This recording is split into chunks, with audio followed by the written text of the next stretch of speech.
Salinas decide entregar los bancos a sus allegados y le entrega un banco a alguien que no había sido banquero, nunca. Se dedicaron a robarle al pueblo, porque hay que llamar a las cosas por su nombre. ¿Qué tal, amigos? Excelente viernes, excelente fin de semana. Quiero contarles que estamos en el país donde los políticos de la vieja política aún defienden a quienes armaron la reforma energética, mismos que ahora están siendo acusados por corrupción, por traición a la patria, y que algunos de ellos están en la cárcel. Entonces, ¿por qué todavía siguen defendiendo una reforma energética hecha, construida por seres políticos corruptos que dominaron el país en el sexenio de Peña Nieto y que hicieron una porquería en el Congreso? Hoy el presidente de la República habló sobre este tema y les dio un duro mensaje a los que todavía forman parte de este antiguo pensamiento de politiquería, de corrupción.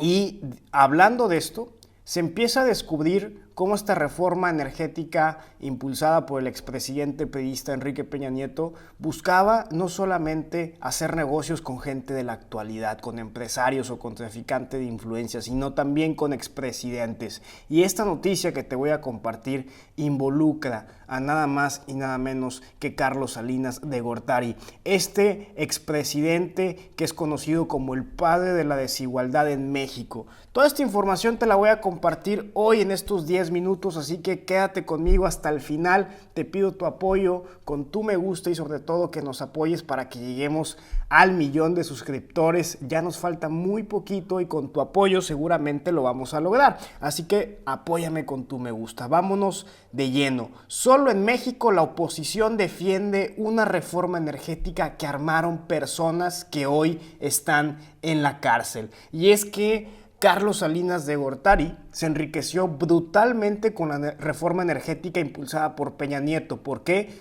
Porque estos detalles que vienen justamente en esta nota que te quiero compartir, lo revela alguien que también es un viejo dinosaurio de la política. Estoy hablando nada más y nada menos que de Manuel Bartlett.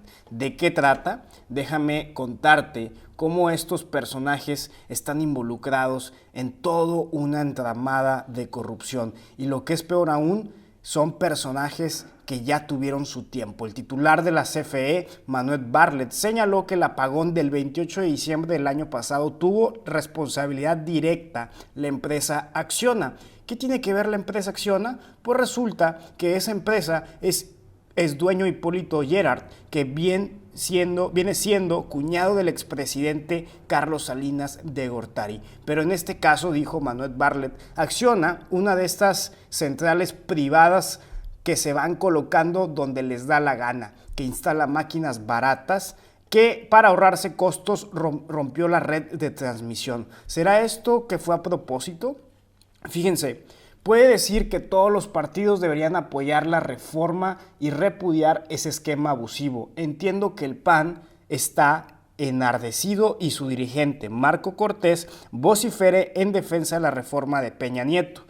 Pero ¿por qué esta reforma va a romper lo que ya está establecido por la vieja política?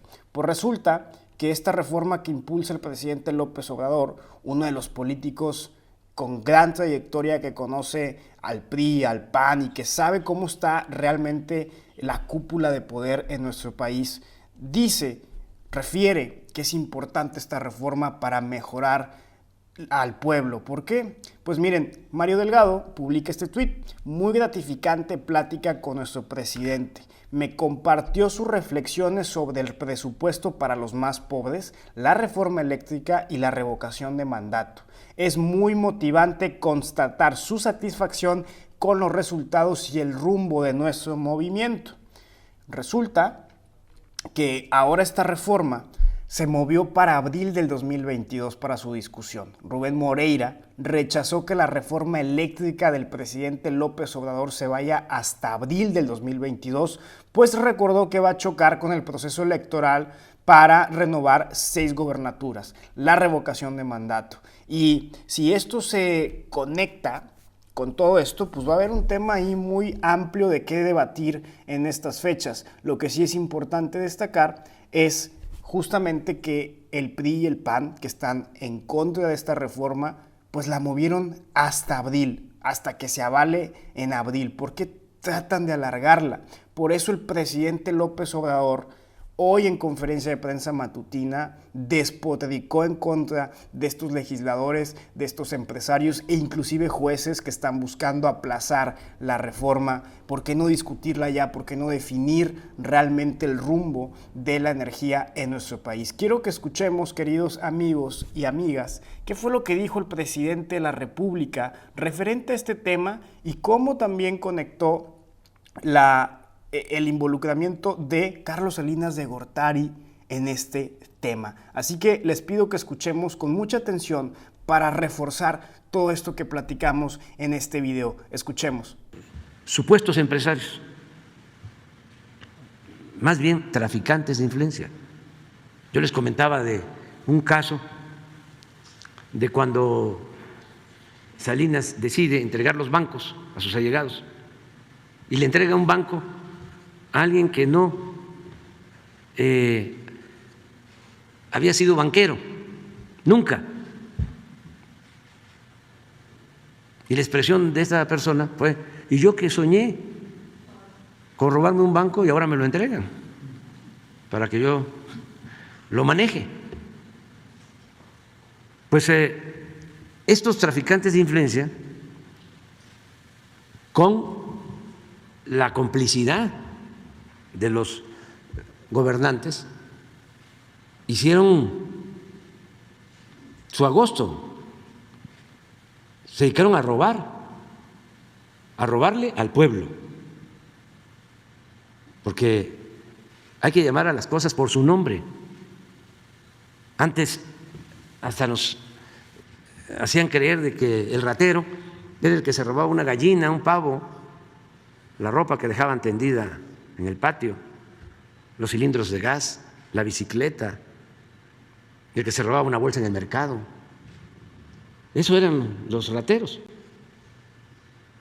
Y los grandes ladrones corruptos ni siquiera perdían su respetabilidad.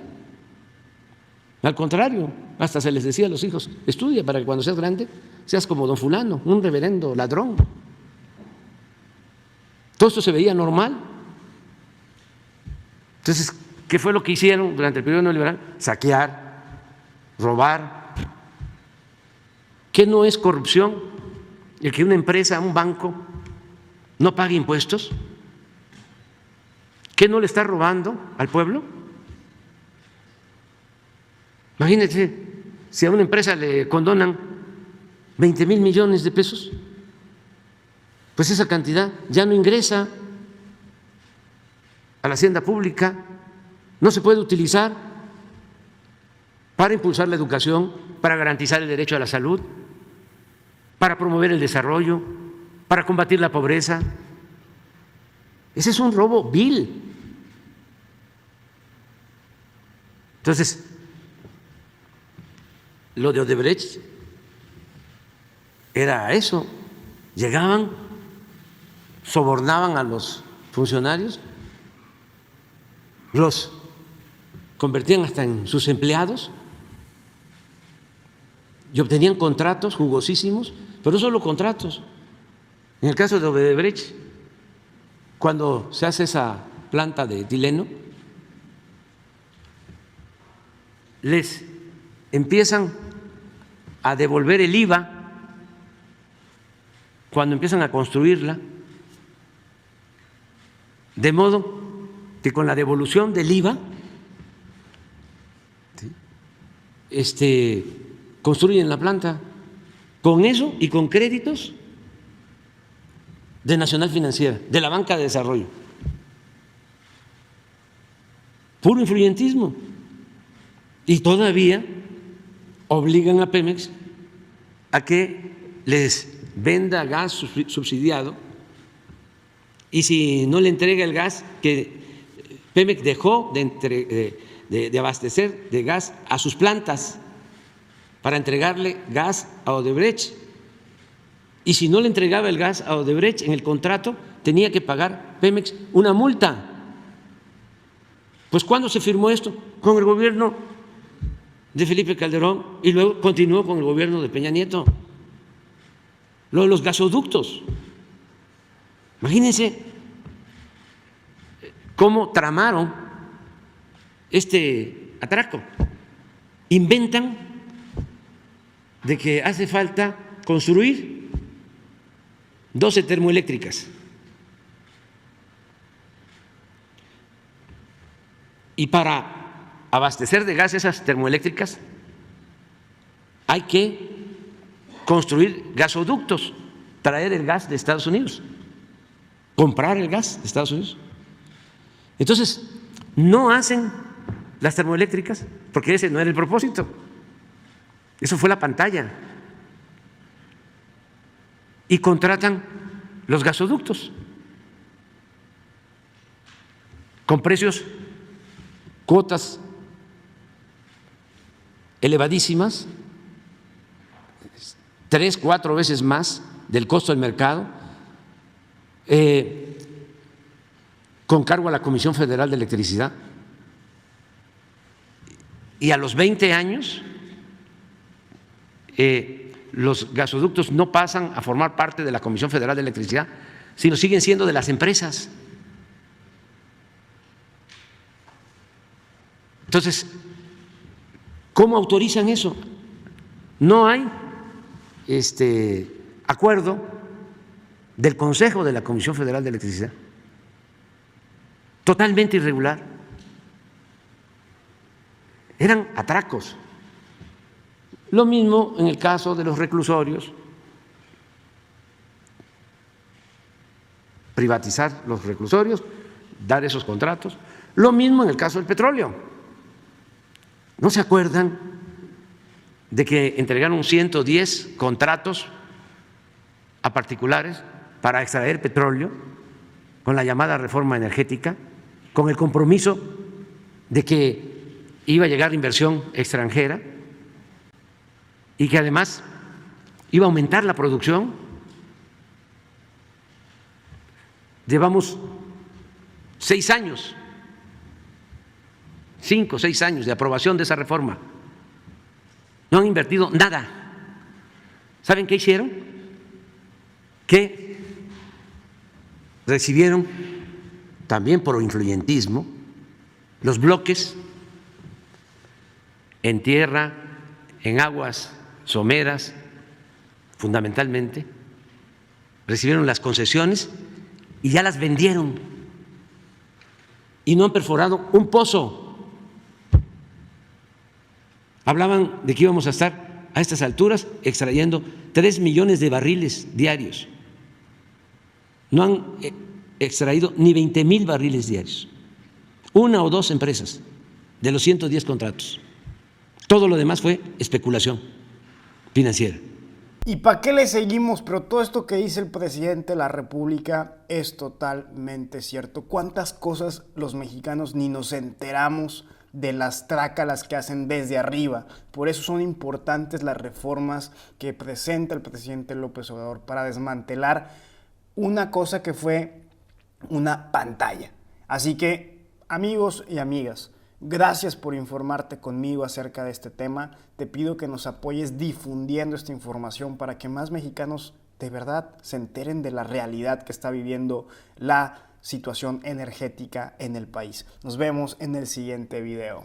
No olvides tu me gusta en este video, suscribirte y activar la campanita en Notamex detrás de los famosos y mexicanos con AMLO, para que te sigas manteniendo informado de la transformación del país. Aquí te dejo un video que te puede interesar. Nos vemos en la siguiente.